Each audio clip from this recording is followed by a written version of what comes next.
Today, we're going to trace the story of a dream job offer, one that turned into a multi-million-dollar nightmare. It's a heist that, believe it or not, reveals what might be the single biggest vulnerability in our entire digital world: us. It all starts right here, with this number, $540 million. Now, this wasn't just any hack, it was one of the most audacious digital heists ever. And the craziest part, it was pulled off without cracking a single line of really sophisticated code. You see, the key to this massive theft wasn't some complex algorithm or a hidden backdoor in the software. No, the door was opened with something far more human. It was a simple, very flattering job offer sent through a professional network, kind of like LinkedIn. So this is the central mystery we're going to piece together. How does an ordinary job application become the key that unlocks a digital vault worth over $500 million? Let's trace the steps. So the target of this whole elaborate scheme was a company called Sky Mavis. They're the people behind the massively popular online game Axie Infinity. That $500 million, it wasn't stolen from a bank. It was siphoned directly from the game's own network infrastructure. Now, as investigators started following the digital breadcrumbs, the trail didn't lead to some lone hacker in a dark basement. No, it pointed directly to a very well-known and, frankly, highly feared state-sponsored organization. The United States government didn't hesitate to officially attribute the attack to this entity, a state-sponsored hacking collective from North Korea, a group known as the Lazarus Group. So, who are they really? Well, Lazarus isn't your typical criminal gang. I want you to think of them as this strange hybrid, part spy agency and part bank-robbing crew. And that's what makes them so unusual. You know, while most state actors are focused on espionage, Lazarus has this dual motive. They steal state secrets, for sure, but they also carry out these incredibly brazen financial heists, likely to help fund the North Korean regime. So, how did they pull it off? For a heist of this scale, their main weapon wasn't some piece of malicious code. It was a masterful, almost chilling understanding of human psychology. In fact, their method is so consistent that security researchers have actually given it a name: Operation Dream Job. It's this widespread campaign that's specifically designed to weaponize our own professional ambitions right against us. Their playbook is this patient, four-step cycle of manipulation.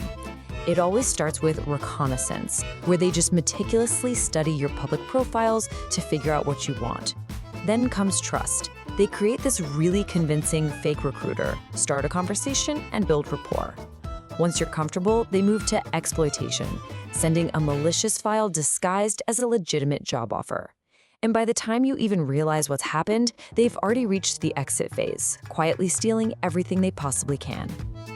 And here's the crucial point, and it's captured perfectly by a security researcher named Peter Kalnight. He said their malware is often pretty simple, yet they manage to lure even tech-savvy targets. So their real skill isn't in writing code, it's in breaking down human defenses through incredibly creative social engineering. Okay, so the hackers had the key thanks to some clever social engineering. But what was the digital vault they were trying to unlock? Well, the answer lies in a really critical and, as it turns out, critically vulnerable piece of financial technology. The target was a technology called a blockchain bridge. The easiest way to think about it is like a ferry for digital money. See, different blockchains are like isolated islands, and a bridge is the essential infrastructure that lets you move your assets from one island or network to another. It basically makes the whole crypto economy possible. This infrastructure is absolutely essential for the crypto world to function. It allows value to flow freely between what would otherwise be totally separate financial ecosystems. But their design is also their weakness. A lot of these bridges rely on just a handful of digital signatures to approve transactions, and that creates this centralized point of failure. If you can steal those keys, you can control the entire bridge. And this powerful metaphor from some researchers really highlights the core problem. Bridges, they say, are like hedge funds operating atop a swamp. They secure billions of dollars in assets, which makes them highly valuable, but they're often built on these new and, well, dangerously unstable technological foundations. And, the attack on Axie Infinity's Ronin bridge wasn't an isolated case. These incidents are disturbingly common. Whether it's through what's called a private key compromise, where hackers literally get the digital keys to the vault, like in the Ronin case, or through other complex exploits, these bridges have unfortunately become the single largest source of financial loss in the entire crypto space. So this brings the entire story full circle. The heist started with a simple human weakness, and it ended with a complex technical failure. The solution then has to address both people and protocols. On one side, you've got the technical vulnerabilities, bugs in the code, compromised keys. These are problems that, at least in theory, you can patch.